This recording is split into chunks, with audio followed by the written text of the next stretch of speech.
Puji Tuhan.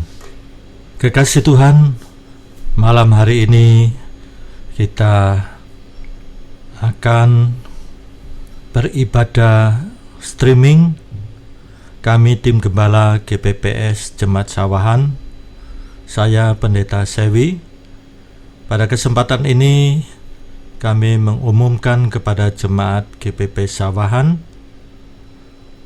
di dalam pertumbuhan rohani saudara, kami tim Gembala ikut memikirkan supaya rohani jemaat bertumbuh.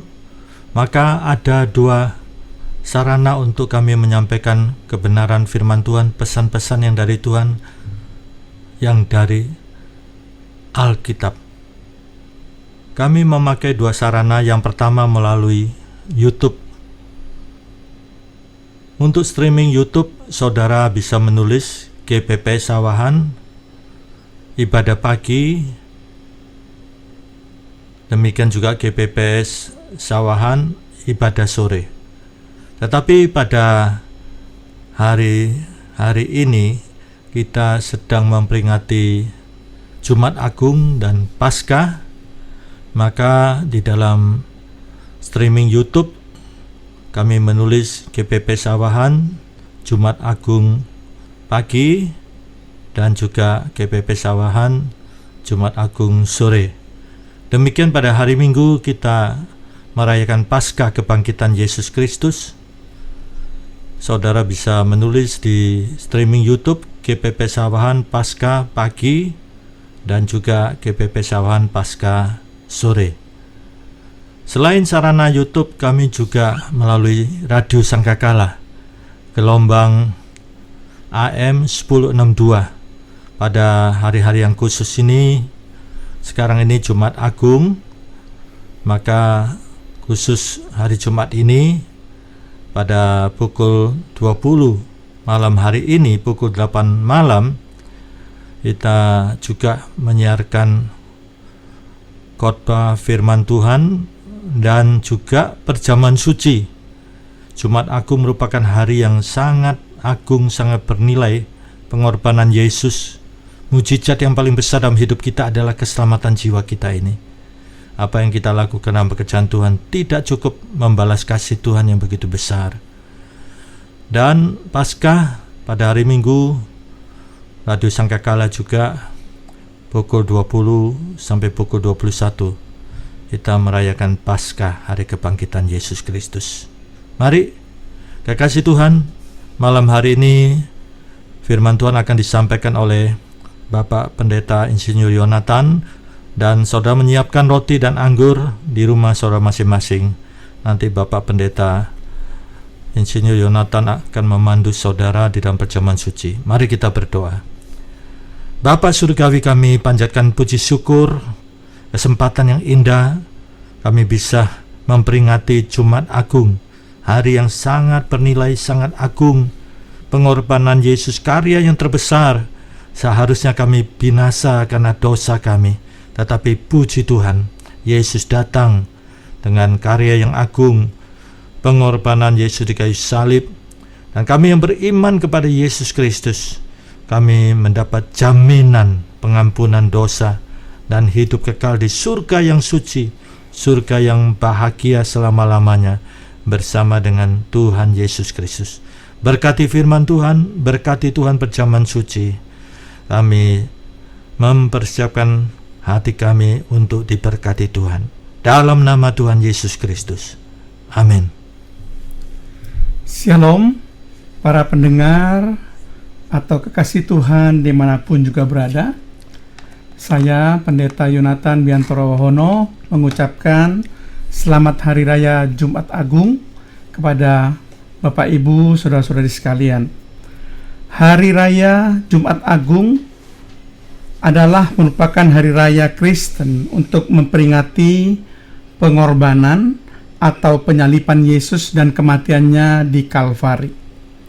Seringkali juga disebutkan Good Friday atau Holy Friday atau Great Friday atau Black Friday.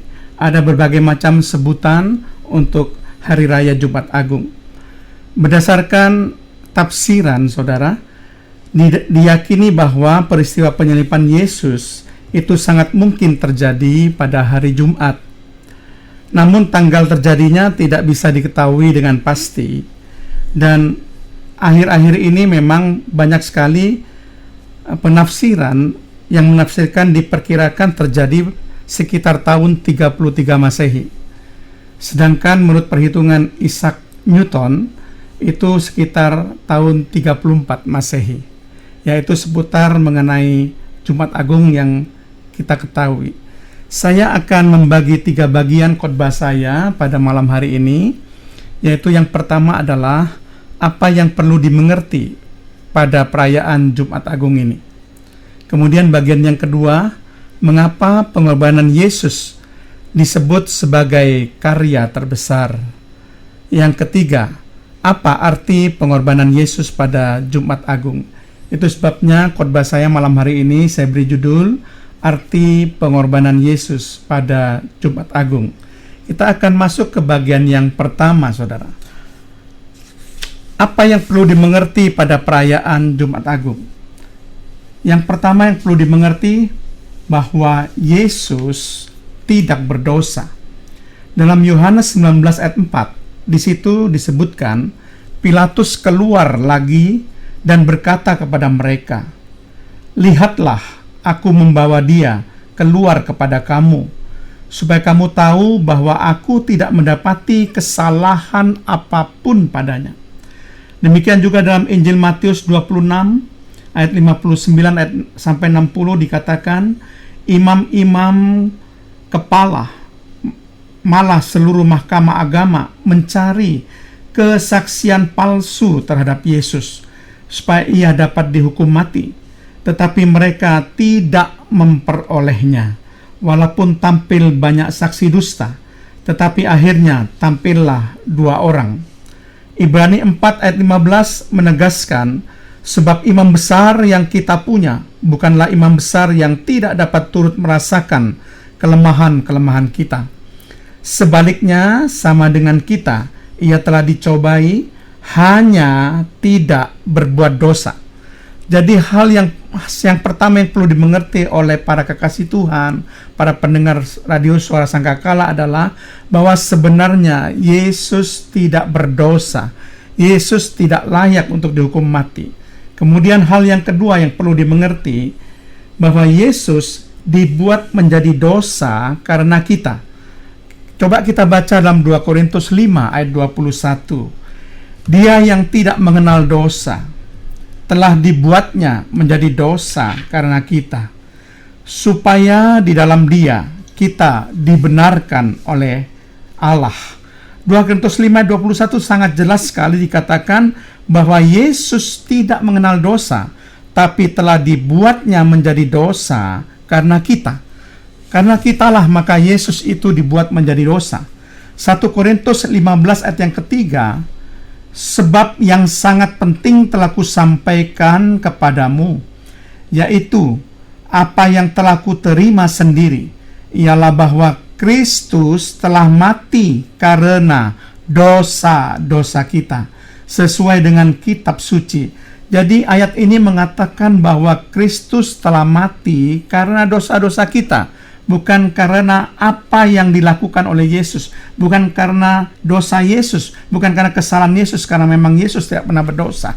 Kemudian Yesaya 53 ayat 5-6 dan 9 mengatakan, tetapi dia tertikam oleh karena pemberontakan kita, dia diremukkan oleh karena kejahatan kita, ganjaran yang mendatangkan keselamatan bagi kita ditimpakan kepadanya, dan oleh bilur-bilurnya kita menjadi sembuh.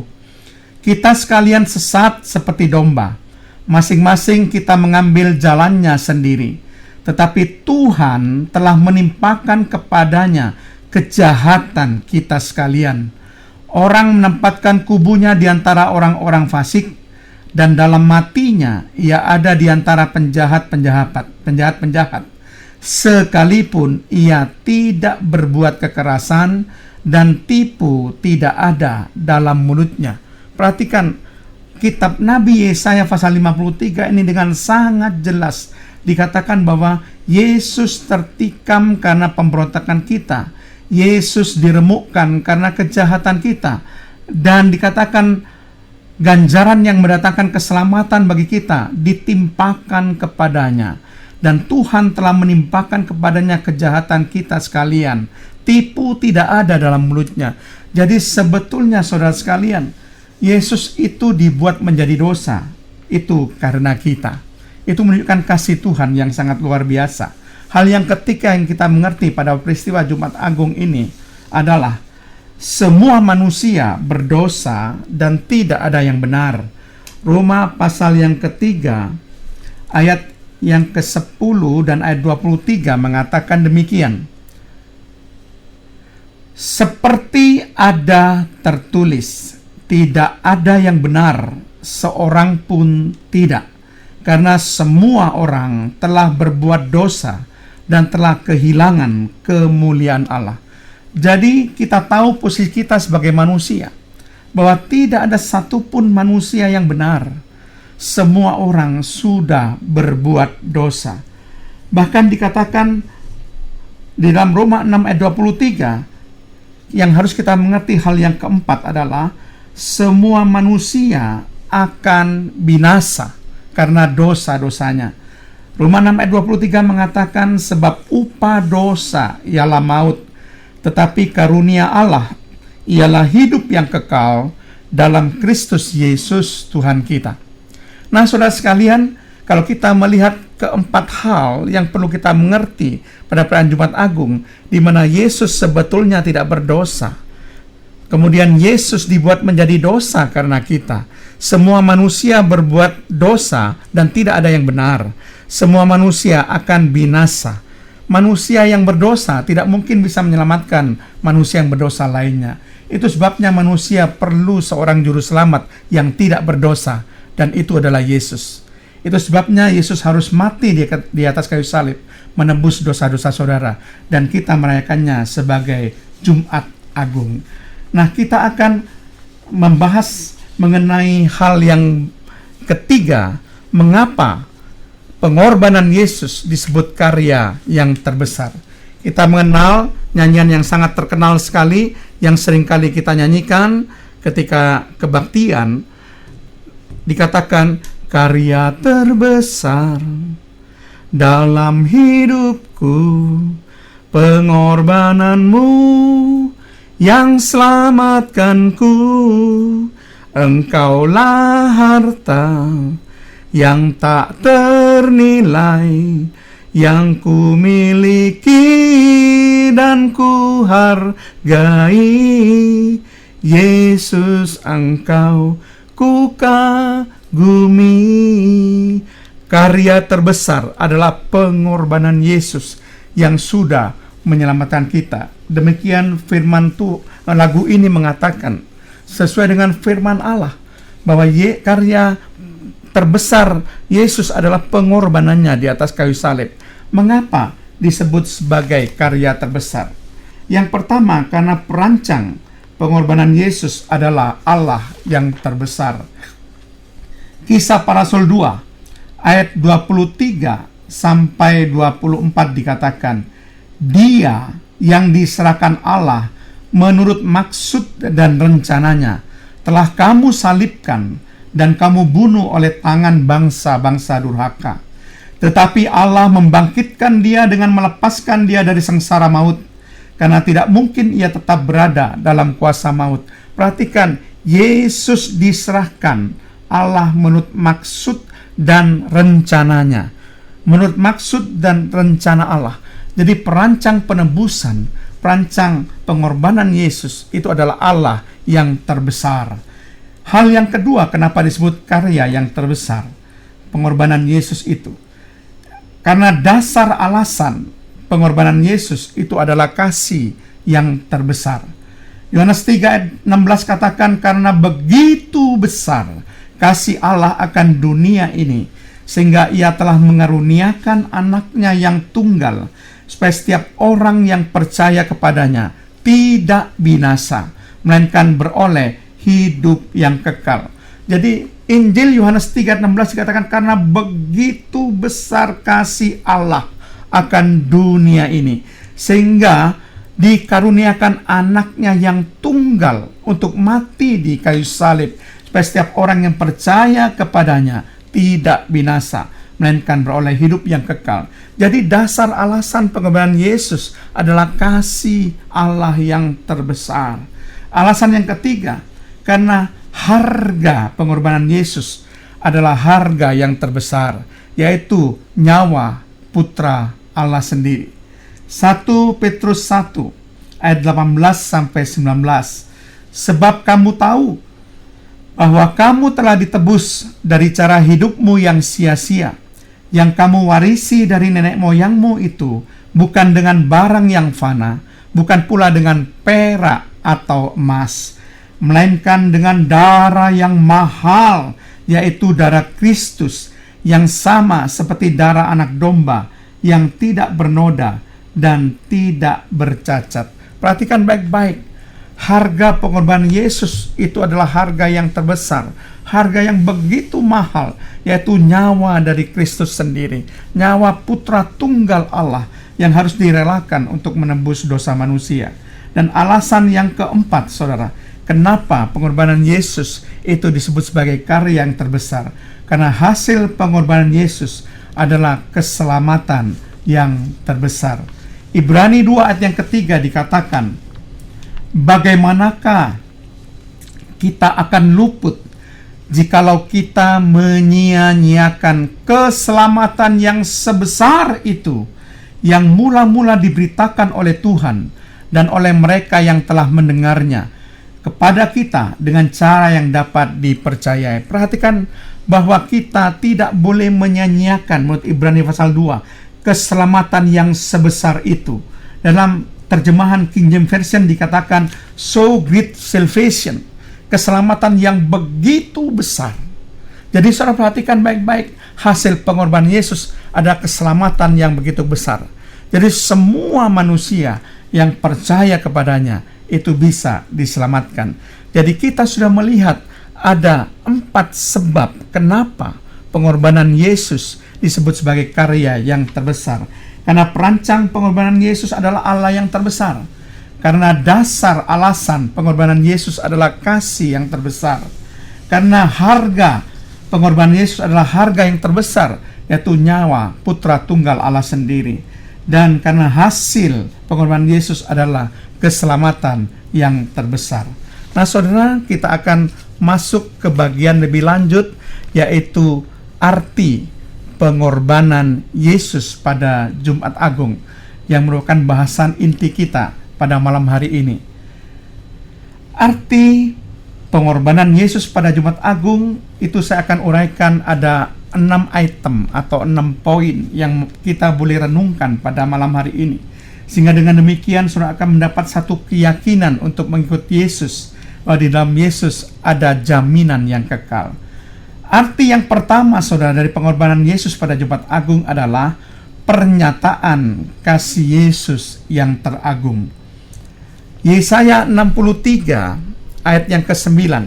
Coba mari kita buka bersama-sama Yesaya 63 ayat yang ke-9. Demikian bunyi firman Tuhan.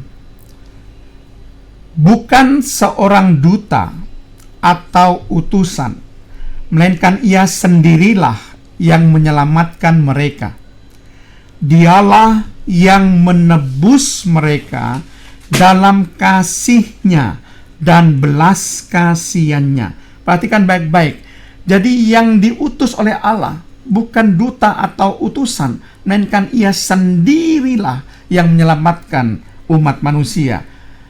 Yesus dikatakan di sini sebagai nubuatan, dari kata dia di sini adalah Yesus menebus mereka dalam kasih-Nya dan belas kasihan-Nya. Jadi kasih Yesus itulah yang menjadi dasar kenapa kita semua ditebus oleh Yesus. Kenapa Yesus harus mati di atas kayu salib. 1 Yohanes 4 ayat 9-10 mengatakan demikian.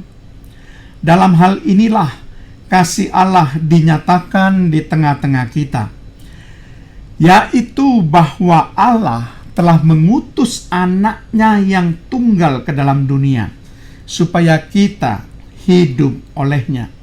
Inilah kasih itu, bukan kita yang telah mengasihi Allah, tetapi Allah yang telah mengasihi kita, dan yang telah mengutus anaknya sebagai pendamaian bagi dosa-dosa kita.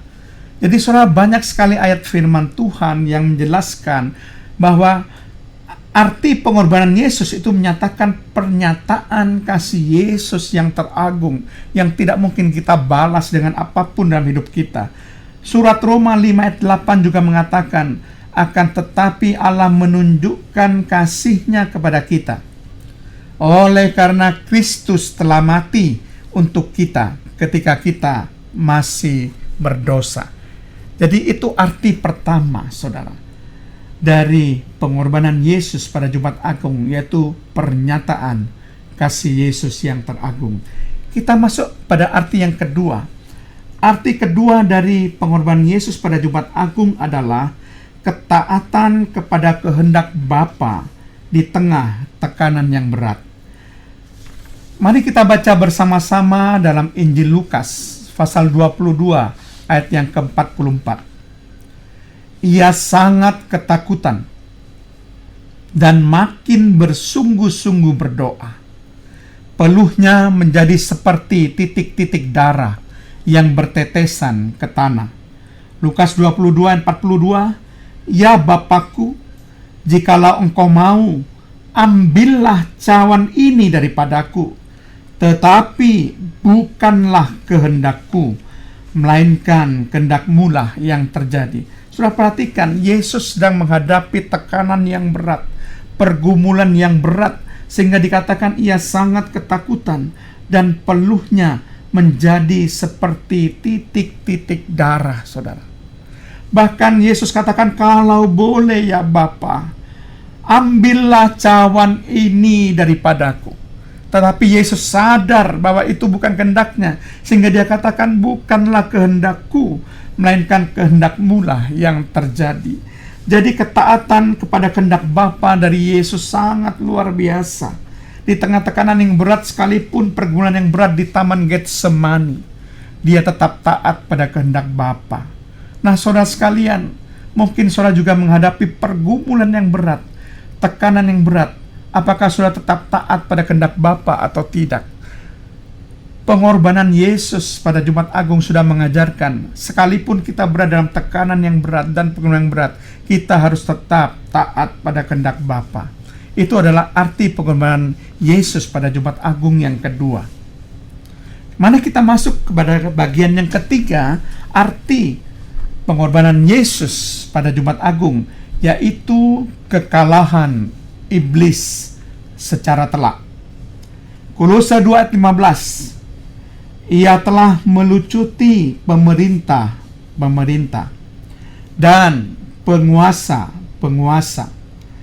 dan menjadikan mereka tontonan umum dalam kemenangannya atas mereka. Perhatikan di sini bahwa Tuhan Yesus sudah melucuti pemerintah dan penguasa. Ini adalah penguasa udara, pemerintah udara yang menunjuk pada iblis dan segala kerajaannya, roh jahatnya, saudara. Dikatakan mereka menjadi tontonan umum dalam kemenangannya atas mereka. Jadi Yesus sudah menang atas iblis dan segala roh-roh jahatnya, saudara. Dan juga di dalam Ibrani 2 ayat 14 dikatakan, karena anak-anak itu adalah anak-anak dari darah dan daging, maka ia juga menjadi sama dengan mereka dan mendapat bagian dalam keadaan mereka, supaya oleh kematiannya ia memusnahkan dia, yaitu iblis yang berkuasa atas maut.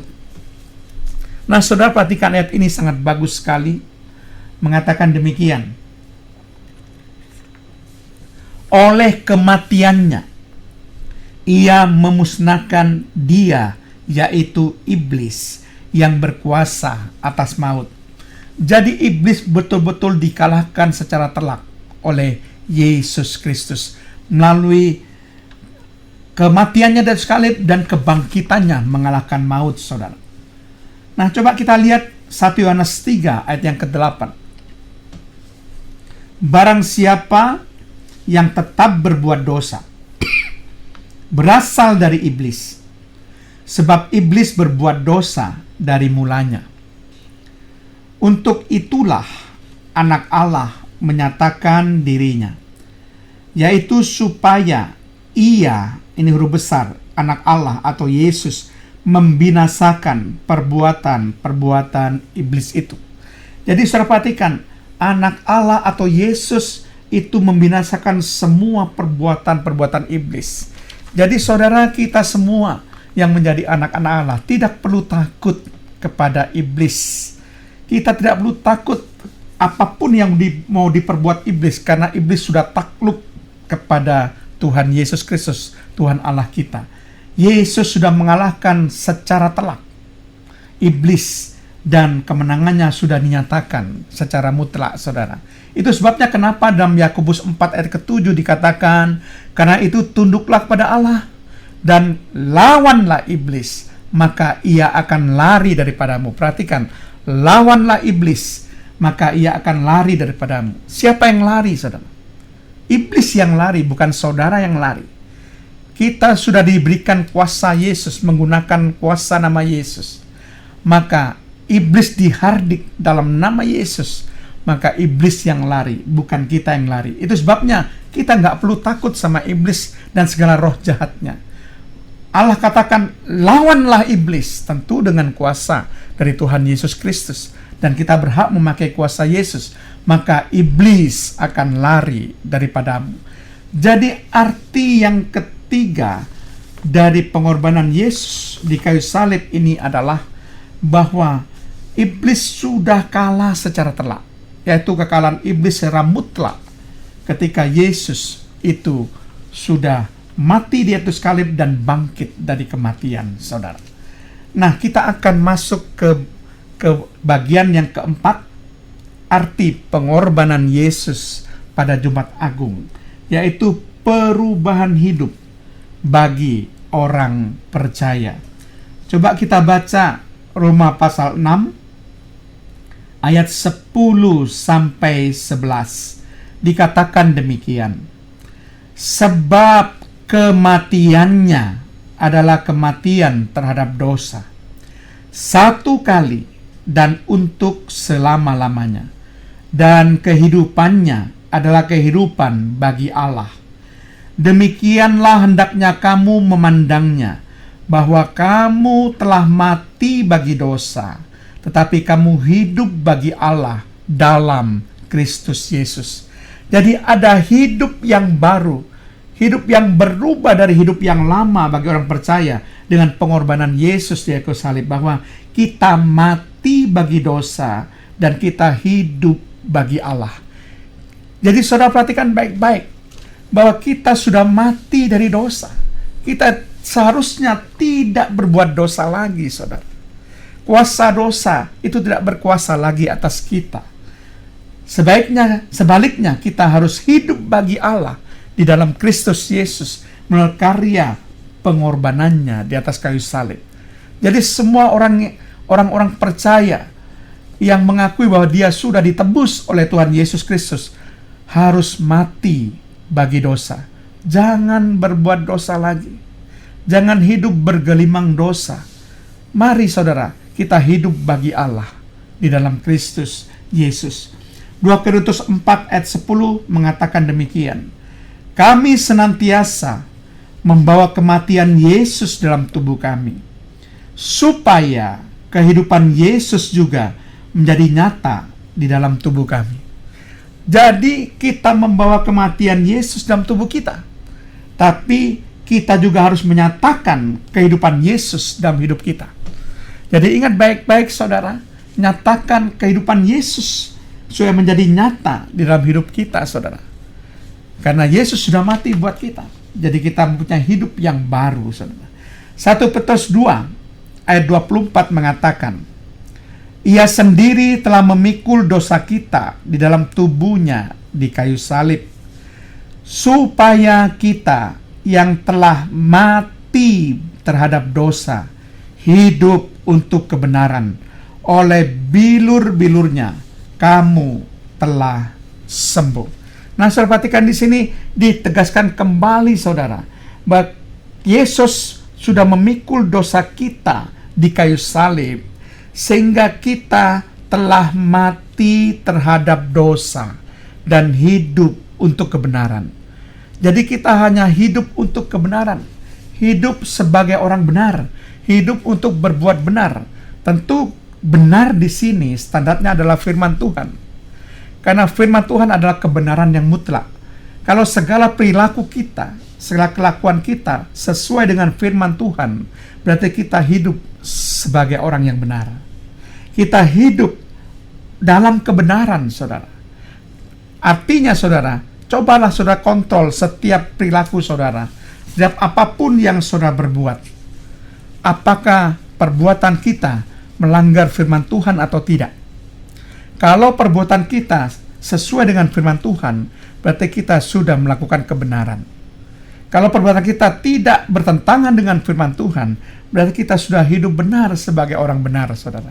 Mari kita bersama-sama memeriksa hidup kita masing-masing, supaya Yesus Kristus tidak mati secara sia-sia di kayu salib.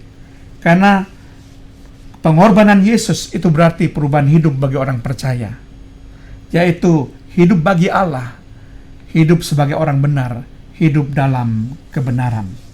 Itu adalah arti pengorbanan Yesus pada Jumat Agung yang keempat. Kita akan masuk lebih lanjut dalam arti pengorbanan Yesus pada Jumat Agung yang kelima. Kita baca bersama-sama dalam surat Ibrani pasal yang ke-7 ayat yang ke-25. Surat Ibrani pasal yang ke-7 ayat yang ke-25 berbunyi demikian.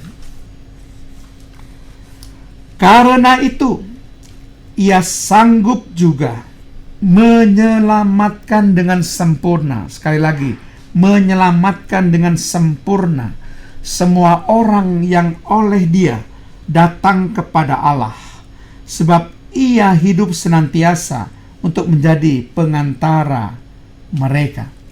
Jadi arti yang kelima dari pengorbanan Yesus pada Jumat Agung ini adalah keselamatan sempurna. Yesus menyelamatkan kita dengan sempurna. Yesus tidak mengatakan mudah-mudahan kita selamat atau semoga kita selamat, karena keselamatan dari Yesus itu adalah keselamatan yang sempurna. Kalau kita percaya kepada Yesus, maka kita pasti akan diselamatkan. Bukan lagi mudah-mudahan selamat, bukan lagi semoga selamat. Coba kita baca Roma 5 ayat 9-10. Lebih-lebih karena kita sekarang telah dibenarkan oleh darahnya, kita pasti akan diselamatkan dari murka Allah. Sebab jikalau kita ketika masih seteru diperdamaikan dengan Allah oleh kematian anaknya, lebih-lebih kita yang sekarang telah diperdamaikan pasti akan diselamatkan oleh hidupnya. Saudara perhatikan baik-baik, ayat ini 2 kali mengatakan pasti akan diselamatkan, pasti akan diselamatkan. Jadi keselamatan yang saudara terima karena percaya pada Tuhan Yesus itu adalah hal yang pasti. Jadi saudara harus mengerti, dimanapun saudara meninggal dan kapanpun saudara meninggal, saudara pasti diselamatkan. Kita pasti diselamatkan dari murka Allah.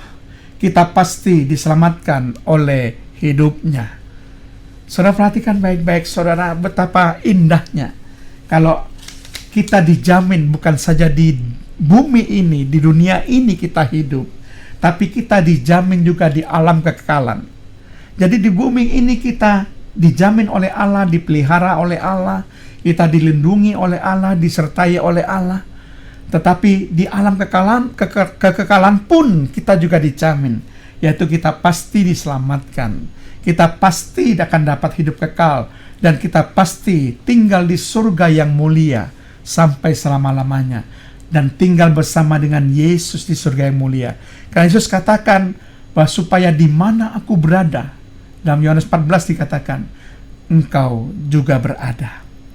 Jadi ingat baik-baik saudara, bagaimana akhir hidup kita bagi orang yang percaya pada Yesus.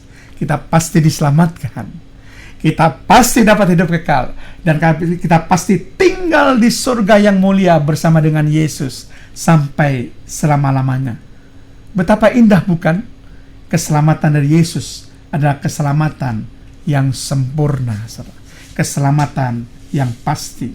Dia adalah pokok keselamatan yang abadi, yang kekal, saudara, sampai selama-lamanya. Surat Ibrani 5 ayat yang ke-9. Dan sesudah ia atau Yesus mencapai kesempurnaannya, ia menjadi pokok keselamatan yang abadi bagi semua orang yang taat kepadanya. Perhatikan, Yesus menjadi pokok keselamatan yang abadi. Bagi siapa? Semua orang yang taat kepada Yesus. Pada semua orang yang percaya kepada Yesus. Semua orang yang bergantung sepenuhnya pada Yesus. Semua orang yang mengendalikan pada Yesus sebagai Tuhan dan Juru Selamat. Sebagai Raja di atas segala Raja yang mengendalikan hidup saudara. Yesus adalah pokok keselamatan yang abadi. Keselamatan yang akan kita nikmati sampai kekal, sampai selama-lamanya. Betapa indah sekali janji daripada Tuhan ini. Saudara, kenapa kita harus percaya pada Yesus? Kalau saudara perhatikan benar-benar dalam Injil Yohanes pasal 10. Coba kita baca bersama-sama. Injil Yohanes pasal 10.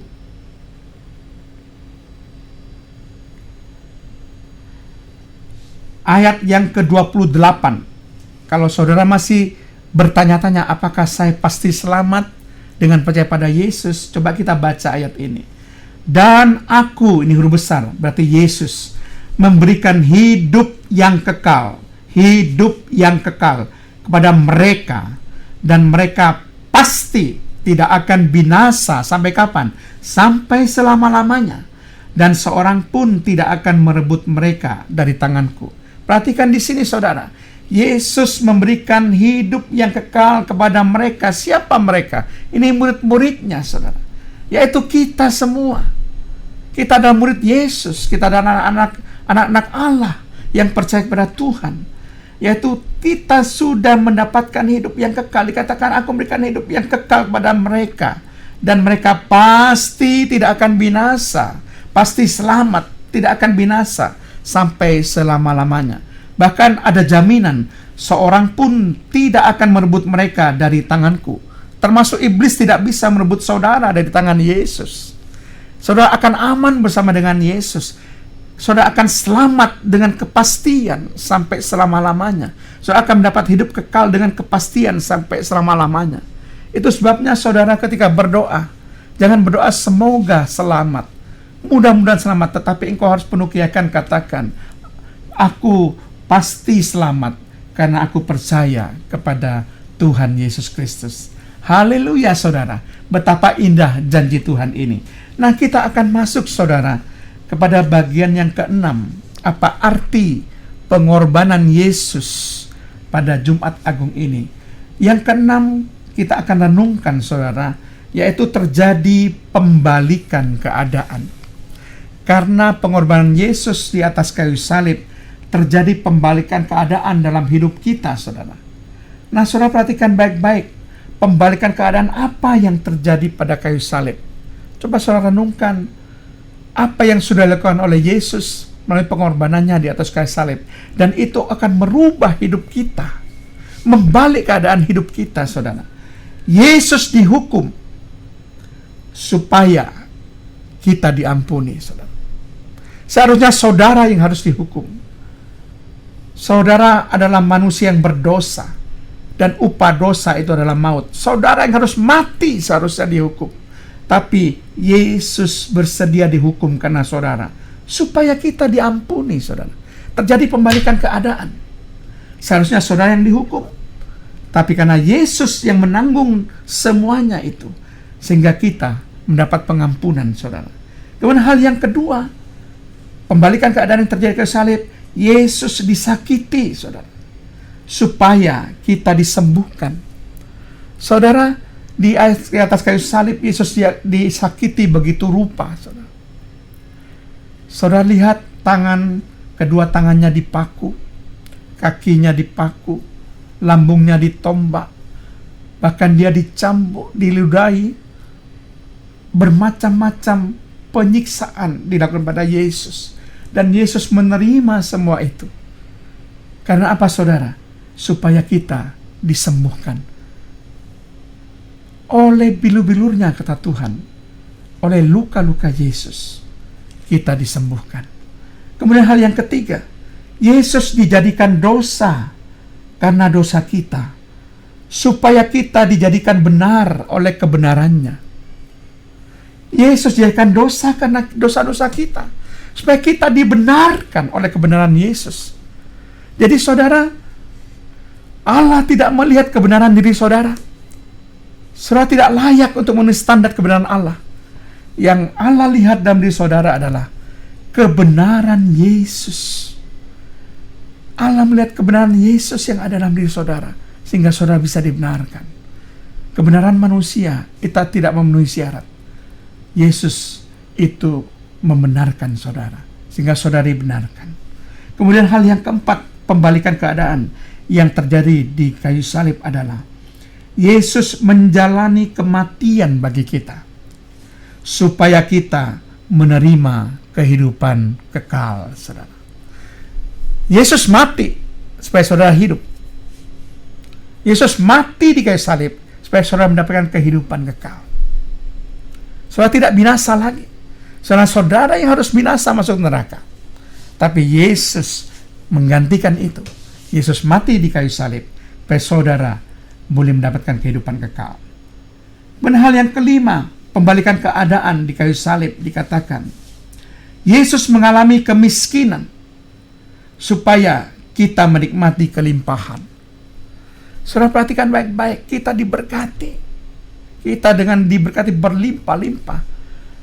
Karena apa, saudara? Yesus rela, saudara, untuk mengalami kemiskinan, sehingga kita boleh diberkati. Yesus menanggung rasa malu kita, supaya kita menerima kemuliaan. Saudara, tidak gampang orang mau mati di kayu salib. Hanya orang-orang yang terkutuk. Sangat memalukan bagi orang-orang kalau harus mati di kayu salib. Kenapa dia harus menerima dan menjalani semua itu?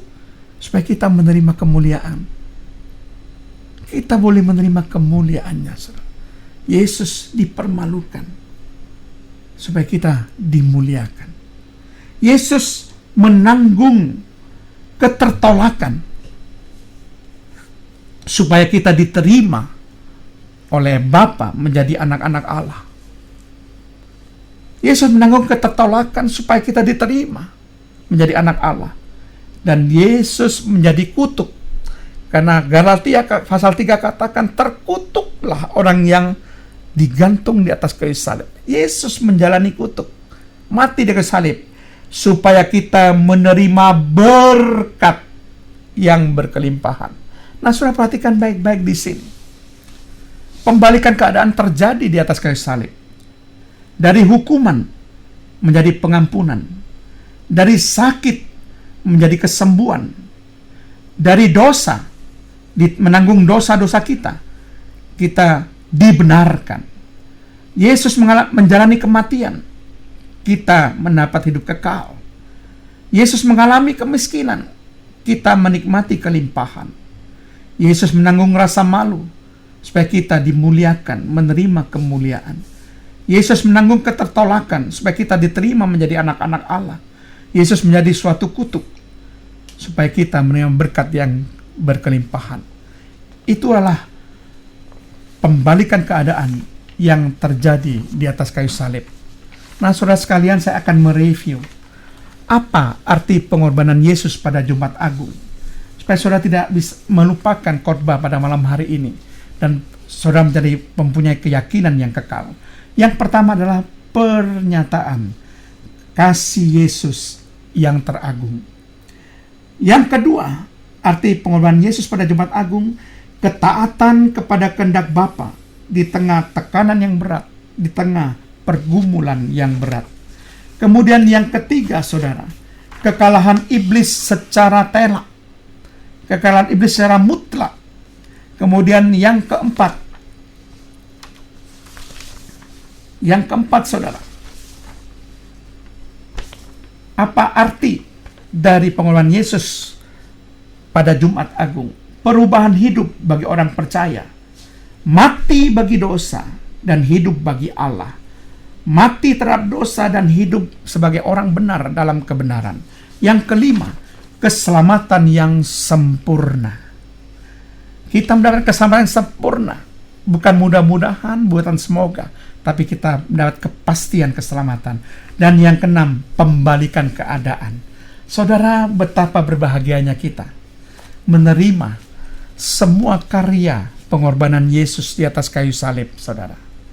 Saudara sekalian, mari kita berdoa untuk firman Tuhan ini dan kita masuk perjamuan suci.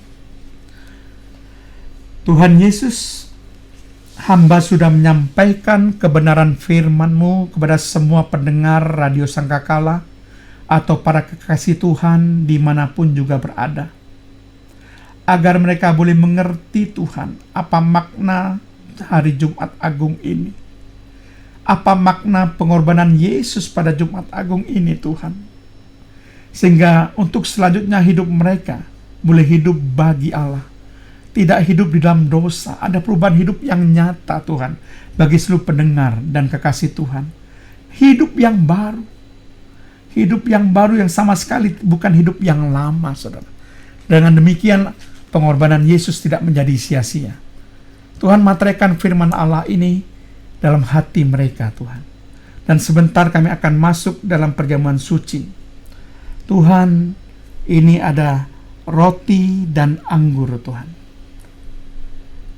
Di dalam nama Bapa, Putra, dan Roh Kudus, di dalam nama Tuhan Yesus Kristus, berkati roti ini dan berkati anggur ini.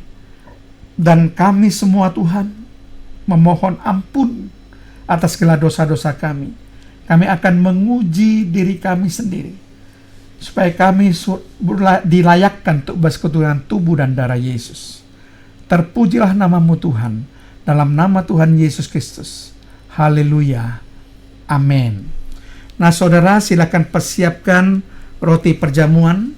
Jangan makan dulu. Dengarkan firman Tuhan.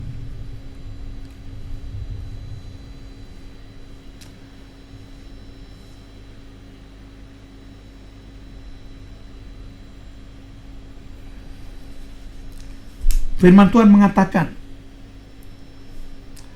bahwa tubuhku adalah benar-benar makanan dan darahku adalah benar-benar minuman. Siapa makan tubuhku dan darahku, dia tinggal di dalam aku dan aku di dalam dia. Sebab setiap kali kamu makan roti ini dan minum cawan ini, kamu memberitakan kematian Tuhan sampai ia datang. Jadi barang siapa dengan cara yang tidak layak makan roti atau minum cawan Tuhan, ia berdosa terhadap tubuh dan darah Tuhan. Karena itu hendaklah tiap-tiap orang menguji dirinya sendiri, dan baru sesudah itu ia makan roti dan minum dari cawan itu. Karena barang siapa makan dan minum tanpa mengakui tubuh Tuhan, ia mendatangkan hukuman atas dirinya. Sebab itu banyak di antara kamu yang lemah dan sakit, dan tidak sedikit yang meninggal. Firman Tuhan katakan kita harus menguji diri lebih dahulu, dan kita harus membedakan roti perjamuan dan anggur perjamuan dengan roti biasa dan anggur biasa, karena ini sudah didoakan dalam nama Tuhan Yesus Kristus. Kalau saudara tidak bisa membedakan dan mengakui tubuh Tuhan dan darah Tuhan, maka saudara akan menanggung hukuman, bukan berkat. Sehingga banyak di antara saudara yang lemah dan sakit, dan tidak sedikit yang meninggal. Mari angkat roti dengan tangan kanan ke atas, dan sesudah itu ia mengucap syukur atasnya. Ia memecah-mecahkannya dan berkata, inilah tubuhku yang diserahkan bagi kamu. Perbuatlah ini menjadi peringatan akan aku. Bukankah roti yang dipecah-pecahkan ada persekutuan dengan tubuh Yesus? Haleluya.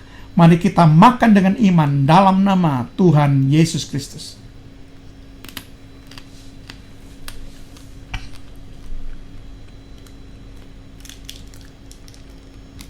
Terima kasih Tuhan. Terima kasih Tuhan buat pengorbanan. Terima kasih Tuhan. Angkat cawan. Demikian juga ia mengambil cawan sesudah makan lalu berkata, "Cawan ini adalah perjanjian baru yang dimateraikan oleh darahku. Perbuatlah ini setiap kali kamu meminumnya menjadi peringatan akan aku." Bukankah cawan pengucapan syukur yang atasnya kita ucapkan syukur dapat seruan dengan darah Yesus? Haleluya. Mari kita minum dengan iman dalam nama Tuhan Yesus Kristus.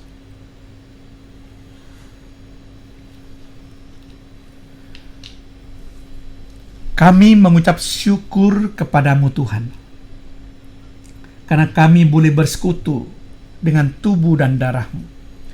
Kami percaya sesuai dengan janji kebenaran firman-Mu, maka terjadi pembalikan keadaan dalam hidup para pendengar Radio Sangkakala, dari para kekasih Tuhan, sehingga mereka yang seharusnya dihukum menerima pengampunan, saudara, karena Yesus sudah menggantikan.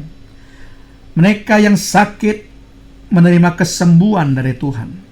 Mereka yang berdosa dibenarkan oleh kebenaran Kristus. Mereka yang harus mati sudah menerima kehidupan yang kekal. Mereka yang mengalami kemiskinan supaya mengalami kelimpahan. Mereka yang menanggung rasa malu, mereka akan mendapatkan kemuliaan. Mereka yang ditolak karena dosa-dosa, mereka diterima menjadi anak Allah. Dan mereka yang hidup di bawah kutuk, mereka sekarang hidup di bawah berkat yang berkelimpahan. Kami sungguh mengucap syukur Tuhan atas karya pengorbanan-Mu di atas kayu salib, yang tidak bisa kami balas dengan apapun Tuhan, karena itu harga yang termahal yang tidak mungkin kami bayar. Pengorbanan dari Putra Tunggal Allah, nyawa Putra Tunggal Allah sendiri untuk menggantikan kami semuanya, menggantikan semua manusia yang berdosa. Terpujilah nama-Mu Tuhan. Tuhan akan memberkati pekerjaan-Mu. Tuhan akan memberkati engkau dengan kesehatan ilahi. Tuhan juga akan memberkati pelayanan-Mu. Tuhan akan memberkati engkau dengan umur yang panjang. Tuhan akan memberikan berkat pemeliharaan Allah yang sempurna. Tuhan akan memberikan berkat perlindungan daripada Allah. Tuhan akan memberikan berkat penyertaan Allah sampai selama-lamanya. Anak cucumu akan diberkati oleh Tuhan, mempunyai masa depan yang penuh harapan, menjadi alat kemuliaan Tuhan, dan juga diberikan keberhasilan, keberuntungan.